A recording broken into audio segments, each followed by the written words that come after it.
Hey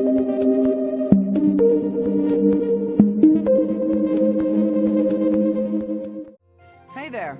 At it again, are we? It feels like I see you training here every day. It's my daily routine. I'm ill at ease until I've held a weapon in my grasp. You said the same thing when you were little. Right you are. I've been meaning to come and talk to you properly for a while now. I was about to say the same thing. How long has it been? A decade? More? That was in Ferdiad, as I recall. You were just a little pipsqueak. You really have grown up, haven't you? I'm not sure it was quite that long ago. Not really. But it matters not. I remember those times well. Particularly your first words to me. Look at that young maiden wielding a giant lance. How adorable. Oh, don't look at me like that. I was thrown off by your haircut, that's all. It's all water under the bridge. Now, back then I was quite furious about it.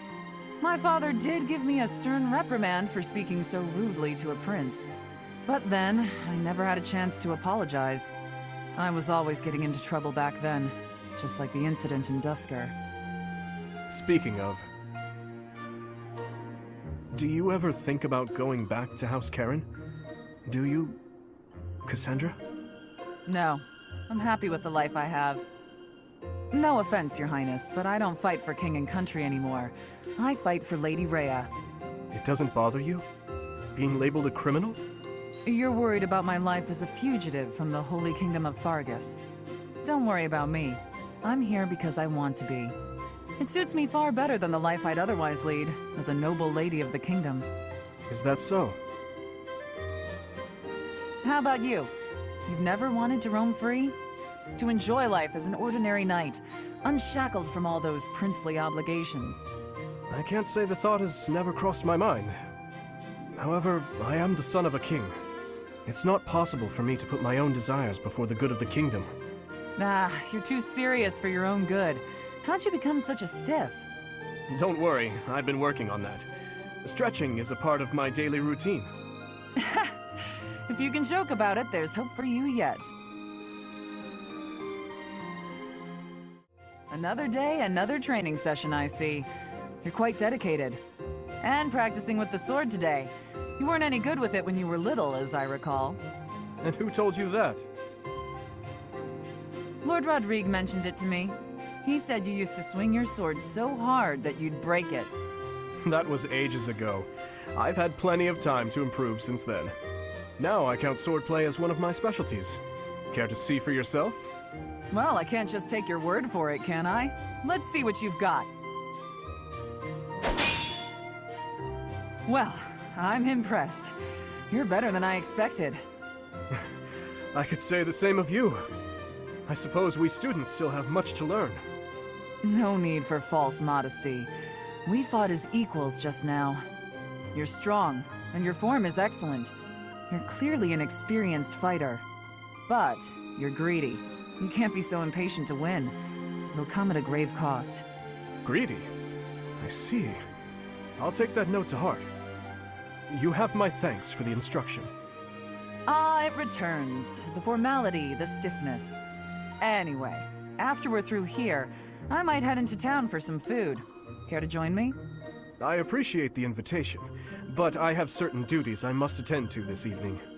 Of course you do. Never mind about my plans then. I thought you'd say that. You have the same sense of responsibility as I do. You think so? I didn't want to push you to join me. We can just do it another day. I'll confess, I'm taking a shine to you. I'd like to talk to you more. I would like that as well. Ever since I saw you wielding a sword all those years ago, I've been following in your footsteps. To be able to stand with you and cross swords is quite a... Hey, slow down. Where did all this come from? You're embarrassing me. That's enough chatter for now anyway. Let's get back to sparring. This time with lances. I won't hold back. Show me what you can do. Right. Prepare yourself!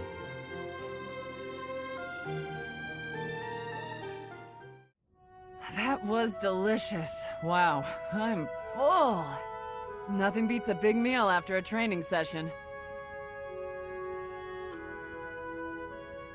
Okay, what's up? You seem distracted. Oh, my apologies, Catherine.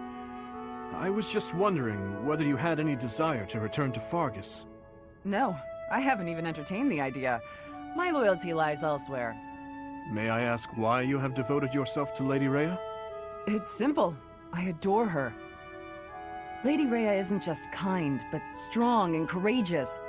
I think she's a wonderful, beautiful person. More so than anyone else in the world. Wow. I'm not sure I can compete with that. You can't. My reluctance to return to Fargus isn't about you, though. Ever since I met Lady Rhea, going back just hasn't been an option. That is a shame. I am certain Fargus could use your help in the near future. House Karen is one of the most sterling noble families after Fraldarius and Gautier. It would be reassuring to know that you had taken up your position as head of that house. Is something wrong? You need someone who's like me, but more noble. You're so stern and serious all the time. Sorry, I'm not going back. Besides, my father is alive and well, fulfilling the duties of House Karen. I have plenty of capable brothers and sisters who can take over after him. I'll keep serving Lady Rhea here, and you'll bring the kingdom together at the capital. We have to direct our talents wherever they're most useful and most needed, right? Well, Anyway, early day tomorrow. Don't want to stay up too late. You better go to bed. What's wrong, Dimitri? Your swordplay's oddly sluggish today. Sorry. If you were hungry, I'd get you something to eat. That's not the problem, though, it seems. It's not much fun fighting you when you're so far below your usual standards. Do not worry. I will be myself again in a moment. Are you worried about something? Tell me. This war. Once it is over, I will have to go back to the capital, and you will remain here as a Knight of Seros. Yes, if we're both still alive. When that happens, there will not be many chances for us to have these little duels of ours, will there? I suppose not. Garrigmach and Ferdiad are quite far apart. It will be hard to get by without them. I've grown very fond of these sessions. Wow, you sure know how to draw out a conversation. Just say what's on your mind. Please, return to the capital with me. That's it? Return to the capital, just like that, with no explanation? You were the one who told me to speak frankly. Yes, I've also told you that I'm devoted to the Knights of Seros and wouldn't dream of leaving. It'd be one thing if you were asking me to return to my family. Why summon me to the capital? I just want to be near you. Oh, please. Don't waste your romantic words on me. Save them for a girl you really like. I was just saying what I felt. Is that so? I never imagined that brat with the silly haircut would try to woo me someday. Do you really still see me as that young prince? You take yourself too seriously. But you're not selfish, even if you are a bit greedy with your sword. They do say you can tell who a person really is from the way they wield their sword. Maybe it's true. I'll think about coming back to the capital, okay? Someday. But as for now, don't you have something more important to worry about? Yes, I do. Stop getting distracted by trivialities. Focus on what actually matters. We'll have plenty of time to flirt when the war is over.